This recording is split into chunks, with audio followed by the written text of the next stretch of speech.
छत्तीसगढ़। और इधर कोरोना से जंग में भारत को एक और बड़ी कामयाबी हाथ लगी है। देश की पहली नेजल वैक्सीन का ट्रायल पूरा हो चुका है। अब कोरोना की वैक्सीन नाक के जरिए दी जा सकेगी। इसे कोवैक्सीन बनाने वाली कंपनी भारत बायोटेक ने तैयार किया है। बस इंतजार एक्सपर्ट कमेटी की मंजूरी का है। देश आजादी के 75 साल पूरे होने का जश्न मना रहा है और इस दिन भारत ने कोरोना के खिलाफ जंग में बड़ी कामयाबी हासिल की है। कोवैक्सीन बनाने वाली कंपनी भारत बायोटेक ने कोरोना की नेजल वैक्सीन के ट्रायल में अहम कामयाबी हासिल की है। इस वैक्सीन का नाम BBV154 है।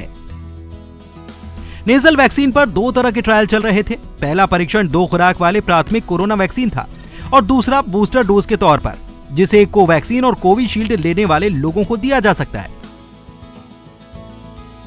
इन लोगों की क्लिनिकल ट्रायल का तीसरा चरण भी पूरा हो चुका है, जिसका data drug controller of India को सौंप दिया गया है। अब DCGI की एक्सपर्ट कमेटी इसकी समीक्षा करेगी। करीब 3100 लोगों पर कोरोना की 2 डोज नेजल वैक्सीन का ट्रायल किया जा चुका है। भारत में 14 जगहों पर इसका परीक्षण किया गया। वहीं 875 लोगों पर बूस्टर डोज का ट्रायल किया गया। बूस्टर डोज का परीक्षण 9 जगहों पर किया गया। दोनों वैक्सीन के ट्रायल के दौरान वॉलंटियर्स को कोई परेशानी नहीं हुई। बूस्टर वैक्सीन कोविशील्ड और कोवैक्सीन लेने वाले लोगों को दी जा सकती है।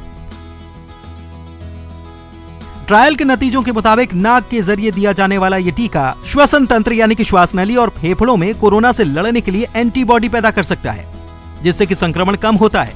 साथ ही संक्रमण कम फैलेगा भी। नेजल वैक्सीन को भारत बायोटेक ने वॉशिंगटन में सेंट लुइस यूनिवर्सिटी के सहयोग से विकसित किया है। Bureau report, news 18। छत्तीसगढ़ की राजधानी रायपुर में भी आजादी के जश्न का उत्सव कुछ खास था। मुख्यमंत्री भूपेश बघेल ने 76वें स्वतंत्रता दिवस पर रायपुर पुलिस परेड ग्राउंड में ध्वजारोहण किया। अपनी सरकार की योजनाओं का जिक्र करते हुए सीएम ने कहा है कि जनता के हित की तमाम योजनाएं जारी रहेंगी और साथ ही जन्माष्टमी से कृष्ण कुंज योजना की शुरुआत करने का भी उन्होंने ऐलान किया।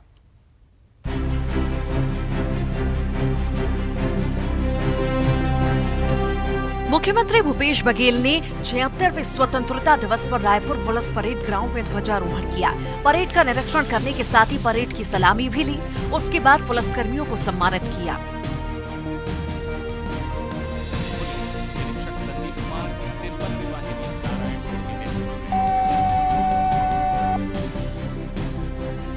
सीएम भूपेश बघेल ने प्रदेश की जनता को संबोधित करते हुए राष्ट्रपिता महात्मा गांधी की आखिरी वसीयतनामे का जिक्र करते हुए कहा कि गांधी जी ने कहा था कि भारत ने राजनीतिक स्वतंत्रता तो प्राप्त कर ली, लेकिन अभी शहरों और कस्बों से अलग अपने 7 लाख गांवों के लिए सामाजिक, आर्थिक और नैतिक स्वतंत्रता प्राप्त करना बाकी है।